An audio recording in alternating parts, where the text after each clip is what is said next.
prochaine personne que je vous présente, c'est M. Pierre Tifo.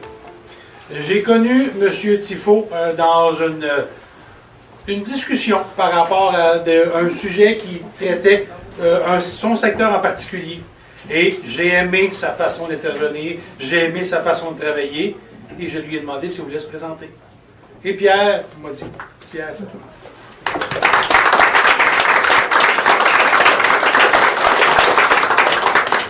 Bonjour tout le monde, merci. Je vais commencer par me présenter.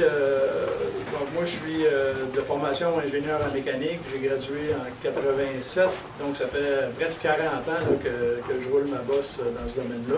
J'ai fait du technique pendant plusieurs années. J'ai fait de la gestion de projets industriels et depuis quelques années, je fais plus de la gestion administrative, de l'administration des affaires.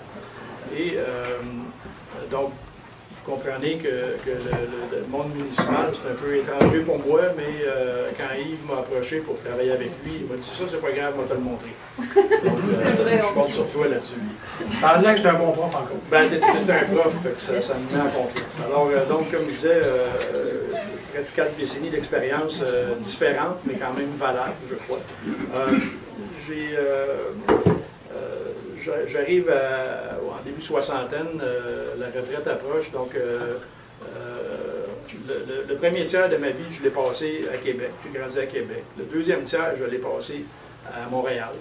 Et là, j'arrive au troisième tiers de ma vie et ma conjointe Lynn et moi, on a décidé que ça se passerait à Saint-Hippolyte. Ça fait 2 ans qu'on est là, mais on est là pour rester. Alors, on se félicite encore à chaque matin d'avoir pris cette décision-là.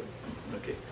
Et donc, comme j'ai dit, la retraite approche pour moi dans 6 mois, donc je vais être disponible à 100% pour mes nouvelles tâches au conseil. Bon, dans ce qui m'anime dans les enjeux qu'il y a à gérer à Saint-Hippolyte, bien, évidemment, il faut continuer à faire ce qu'on fait bien.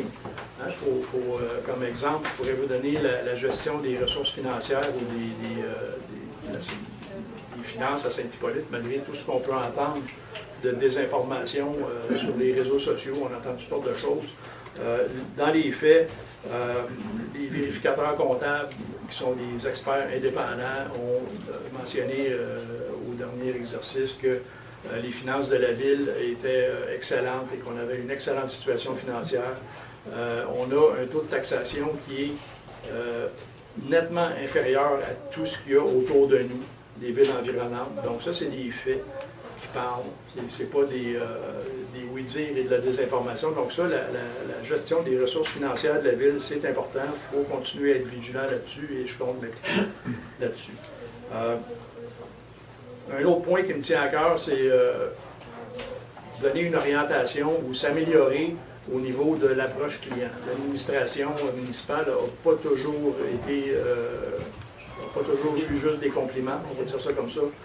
Donc, il y a du travail à faire là-dedans pour que l'administration municipale se préoccupe davantage d'avoir une approche client. Donc, ça, c'est un des dossiers qui m'intéresse beaucoup. Et l'autre dossier, évidemment, qui est un défi pour Saint-Hippolyte, c'est de concilier la protection de la nature, des milieux naturels et le développement des ressources requises pour une population qui grossit comme à Saint-Hippolyte. Donc, ça prend des services, ça prend des infrastructures. Donc, il faut développer ça de façon responsable. Donc, un des défis pour moi, c'est de travailler à concilier ça comme il faut. Alors, en terminant, je vais essayer d'être plus bref que l'or.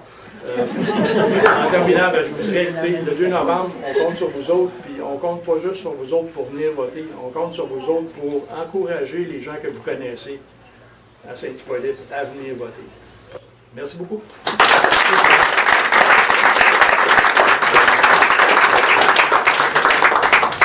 Jusqu'à date, je ne me suis pas trompé. On a une expérience, une belle brochette d'expérience.